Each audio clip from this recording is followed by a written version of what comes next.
वक्त बड़ी खबर इंडी गठबंधन से जुड़ी हुई आ रही है, जिसके संयोजक बिहार के मुख्यमंत्री नीतीश कुमार को बनाया जा सकता है। सूत्रों के मुताबिक इंडी गठबंधन के बड़े नेताओं की कल बैठक होगी और सभी नेता जूम ऐप के जरिए मीटिंग करेंगे, जहां कांग्रेस के नेता नीतीश कुमार को गठबंधन का संयोजक बनाने का प्रस्ताव दे सकते हैं।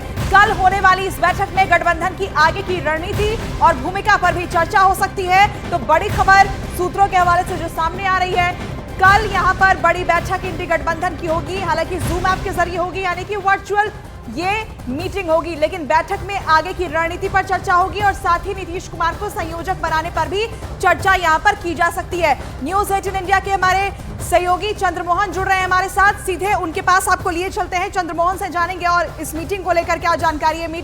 चंद्रमोहन, जूम ऐप के जरिए ये मीटिंग होने वाली है और क्या कुछ डिटेल्स इस मीटिंग को लेकर, इंडी गठबंधन की इस मीटिंग को लेकर अब तक सामने आ पाई है? बिल्कुल, देखिए, सूत्रों से जो जानकारी मिली है उसके मुताबिक कल यह जूम ऐप के जरिए तमाम इंडी गठबंधन के नेताओं की बैठक होनी है, जिसमें नीतीश कुमार को संयोजक बनाने का प्रस्ताव आ सकता है। लेकिन सबसे अहम बात यह है कि नीतीश कुमार उसको अपनाते हैं या फिर नहीं अपनाते हैं, क्योंकि जिस तरह से इससे पहले दिल्ली में जो इंडी गठबंधन के तमाम नेताओं की बैठक हुई थी और नीतीश कुमार की नाराजगी सामने आई थी, उस मीटिंग से वो निकल गए थे, प्रेस कॉन्फ्रेंस में नहीं मौजूद थे और ये कहा जा रहा है कि नीतीश कुमार के साथ जो वायदे किए गए थे वो पूरे नहीं हो पाए और यही वजह है कि नीतीश कुमार नाराज हो गए। और यह नाराजगी की बात तब सामने आई थी जब मल्लिकार्जुन खड़गे को आगे प्रधानमंत्री पद के तौर पर उनके चेहरे को आगे बढ़ाने की बात ममता बनर्जी और अरविंद केजरीवाल ने किया था। तो साफ तौर पर कल जो बैठक होनी है उसमें क्या आगे की रणनीति बनती है और किसको संयोजक बनाया जाता है। जो जानकारी मिली है उसके मुताबिक कांग्रेस के बड़े नेता नीतीश कुमार को आगे बढ़ाने का प्रस्ताव रख सकते हैं, लेकिन सबसे अहम बात यह होगी कि नीतीश कुमार उसको अपनाते हैं या फिर नहीं अपनाते हैं, और उसी समय यह तय हो जाएगा कि नीतीश कुमार की नाराजगी कम हुई है, खत्म हुई है या फिर उसी तरीके से कायम है, जो कि आगे चलकर कोई और नया गठबंधन की ओर बढ़ सकता है। तो सबसे अहम बात यह होगी कि कल जो जूम के जरिए मीटिंग होनी है उसमें नीतीश कुमार की भूमिका आगे क्या होती है ये तय हो जाएगा। न्यूज़ 18 इंडिया के दर्शकों को यह भी समझाइए कि अगर संयोजक बनने की रेस हो रही है तो उसमें नीतीश कुमार का नाम आगे क्यों है, क्यों वो एक प्रबल चेहरा है संयोजक के तौर पर, और अगर नीतीश संयोजक बनते हैं तो फिर इस इंडी गठबंधन में उनकी क्या क्या भूमिकाएं होंगी संयोजक के तौर पर? देखिए, सबसे पहले बात तो यह है कि नीतीश कुमार का नाम का प्रस्ताव कौन करता है। अगर कांग्रेस के बड़े नेता नीतीश कुमार का नाम संयोजक के तौर पर सामने लाते हैं तो क्या अन्य जो घटक दल के लोग हैं, घटक पार्टियां हैं इंडी गठबंधन की, वो नीतीश कुमार के नाम को स्वीकार करती हैं या नहीं? क्योंकि ममता बनर्जी और अरविंद केजरीवाल पहले ही मल्लिकार्जुन खड़गे के नाम को आगे बढ़ा चुके हैं, तो ये सबसे अहम बात होगी। और उसके बाद अगर नीतीश कुमार के नाम का प्रस्ताव आगे आता है तो उसमें नीतीश कुमार स्वीकार करते हैं या नहीं, ये भी सबसे अहम बात होगी। और अगर नीतीश कुमार के नाम को आगे बढ़ाया जाता है तो नीतीश कुमार की भूमिका क्या होगी, ये भी सबसे अहम होगी। तो कल जो बैठक होने वाली है उसमें बहुत कुछ साफ होना है, क्योंकि नीतीश कुमार ने साफ तौर पर यह कहा था जब यह गठबंधन बनी थी उसी वक्त कि दिसंबर से पहले नामों का ऐलान हो जाना चाहिए, सीटों का बंटवारा हो जाना चाहिए, लेकिन वो अब तक नहीं हो पाया। और ऐसे में कल जूम के जरिए जो बैठक होना है उसमें बहुत कुछ तय होना है कि नीतीश कुमार की भूमिका आगे क्या होने वाली है, या फिर नीतीश कुमार जिस पद को उनको दिया जा रहा है, संयोजक के नाम को आगे बढ़ाया जाता है, तो नीतीश कुमार स्वीकार करते हैं।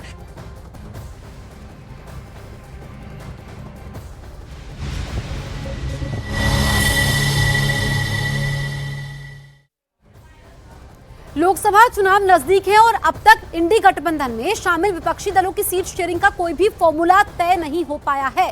जैसे ही सीटों को लेकर बातचीत शुरू होती है उससे पहले ही नेताओं के बीच जुबानी जंग तेज हो जाती है। हाल ही में महाराष्ट्र में हमने देखा संजय राउत के बयान पर घमासान मचता है, उसके बाद ममता बनर्जी का बयान सामने आता है।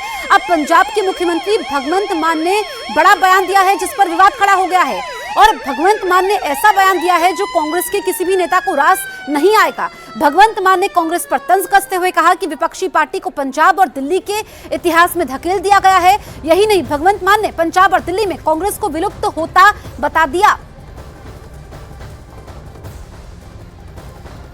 तो इस वक्त की सबसे बड़ी खबर आपको बता रहे हैं, पंजाब के मुख्यमंत्री भगवंत मान ने कांग्रेस को लेकर के हमला बोला है। उन्होंने 3 शब्दों में कहा, एक थी कांग्रेस, जिस पर सियासी घमासान मचा हुआ है। अब कांग्रेस ने आम आदमी पार्टी पर पलटवार किया है और तो और शराब घोटाले का जिक्र भी यहां पर कांग्रेस के नेता कर रहे हैं। तो ऐसे में लोकसभा चुनाव नजदीक है, अभी तक तो सीटों की शेयरिंग का फॉर्मूला भी तय नहीं हो पाया है, उससे पहले ही जुबानी जंग तेज है। पंजाब के सीएम भगवंत मान ने कांग्रेस पर हमला बोला है।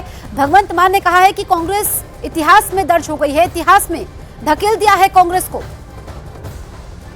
पंजाब ते दिल्ली च मां अपने बच्चे नूं दुनिया की सब तो छोटी कहानी सुना सकती है, एक थी कांग्रेस। अपने बच्चे नूं दुनिया की सब तो छोटी कहानी सुना सकती है, एक थी कांग्रेस। तो इंडी गठबंधन में असल लड़ाई सीटों के बंटवारे को लेकर है। जिन राज्यों में जो पार्टी बड़ी है वो कांग्रेस को अधिक सीटें देने को तैयार नहीं है। उत्तर प्रदेश से लेकर पश्चिम बंगाल तक का हाल यही है और यही हाल दिल्ली और पंजाब का भी है। दोनों ही जगहों पर आम आदमी पार्टी की सरकार है और वो कांग्रेस के साथ अपनी शर्तों पर ही समझौता करने को तैयार है। अब इसका नतीजा ये होगा कि कांग्रेस इन दोनों ही राज्यों में ज्यादा सीटों पर उम्मीदवारी से हाथ धो बैठेगी और कांग्रेस ये बिल्कुल नहीं चाहती और यही है तकरार की असली वजह। अब इसका हल कैसे निकलेगा ये बड़ा सवाल है, क्योंकि 2019 में भी दिल्ली में इसी बात पर दोनों दल सहमत नहीं हो सके थे और सभी 7 सीटों पर बीजेपी ने जीत दर्ज कर ली थी। तो गठबंधन भी है लेकिन 36 का आंकड़ा भी है, दोनों ही चीजें यहां नजर आ रही है।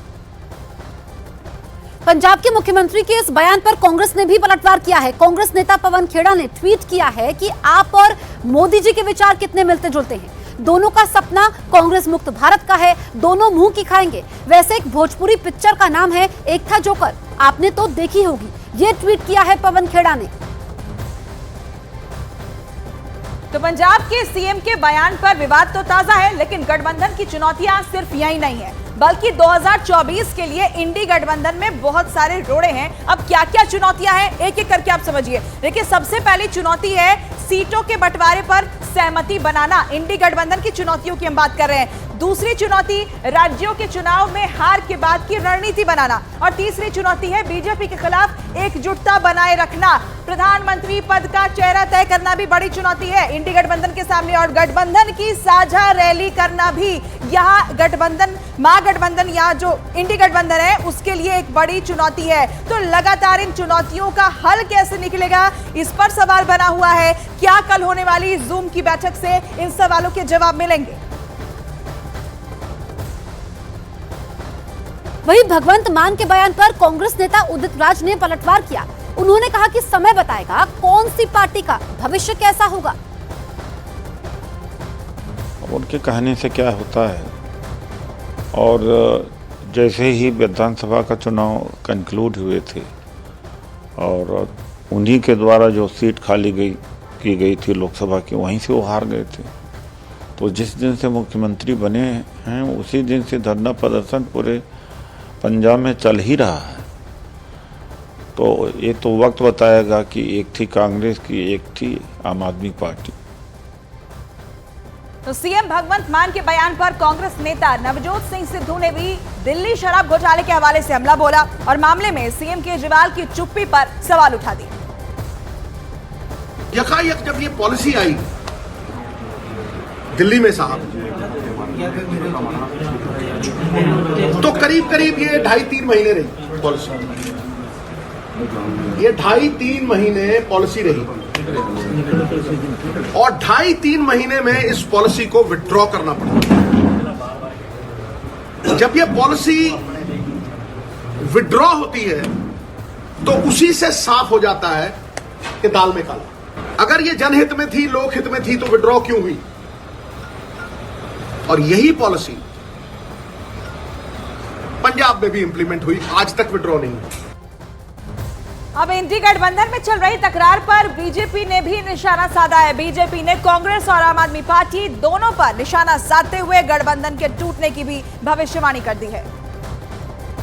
इंडिया गठबंधन अपने आप में ही टूटने वाला है, क्योंकि इनकी सब प्रधानमंत्री 27 प्रधानमंत्री के दावेदार हैं और हमारी तरफ से अकेले मोदी जी हैं। तो कहां से लड़ाई लड़ेंगे? लड़ेंगे कि हम 400 प्लस सीटें जीतेंगे, भारी बहुमत से सरकार बनाएंगे और अर्थव्यवस्था में हमारा तीसरा नंबर आएगा। 10वीं अर्थव्यवस्था थी जब आदरणीय मोदी जी को सरकार मिली थी, आज 5वीं हो गई और तीसरी बार सरकार बनाएंगे तो तीसरी हो जाएगी और चौथी बार सरकार जब बनाएंगे तो नंबर 1 विश्व में हिंदुस्तान होगा, विश्व पे हम लोग शासन करेंगे, ऐसी स्थिति बनने जा रही है। आम आदमी पार्टी ते कांग्रेस ਦਾ ਦੋਹਰਾ ਚਿਹਰਾ ਜਨਤਾ ਦੇ ਸਾਹਮਣੇ ਆਇਆ। ਇੱਕ ਪਾਸੇ ਤੇ ਭਗਵੰਤ ਮਾਨ ਸਾਹਿਬ ਪੰਜਾਬ ਸਰਕਾਰ ਦਾ ਸਰਕਾਰੀ ਜਹਾਜ਼ ਲੈ ਕੇ ਕੇਜਰੀਵਾਲ ਸਾਹਿਬ ਨੂੰ ਨਾਲ ਬਿਠਾ ਕੇ ਕਾਂਗਰਸ ਦੇ ਗਠਬੰਧਨ ਦੇ ਅੰਦਰ ਮੀਟਿੰਗਾਂ ਕਰਦੇ ਉੱਥੇ ਕਾਂਗਰਸ ਦੇ ਢੋਲੇ ਗਾਏ ਜਾਂਦੇ ਔਰ ਦੂਜੇ ਪਾਸੇ ਪੰਜਾਬ ਚ ਆ ਕੇ ਪੰਜਾਬ ਦੀ ਜਨਤਾ ਨੂੰ ਬੇਵਕੂਫ ਬਣਾਉਣ ਦਾ ਪ੍ਰयास, ਅੱਖਾਂ 'ਚ ਧੂਲ ਝੋਂਕਣ ਦਾ ਪ੍ਰयास ਕੀਤਾ ਜਾਂਦਾ ਹੈ ਔਰ ਕਾਂਗਰਸ ਦੇ ਖਿਲਾਫ ਬਿਆਨ ਦਿੱਤਾ ਜਾਂਦਾ। ਦੋਨੋਂ ਪਾਰਟੀਆਂ ਅੰਦਰੋਂ ਮਿਲੀਆਂ ਹੋਈਆਂ ਔਰ ਦੋਨੋਂ ਨੂਰਾ ਕੁਸ਼ਤੀ ਖੇਲ ਰਹੀਆਂ।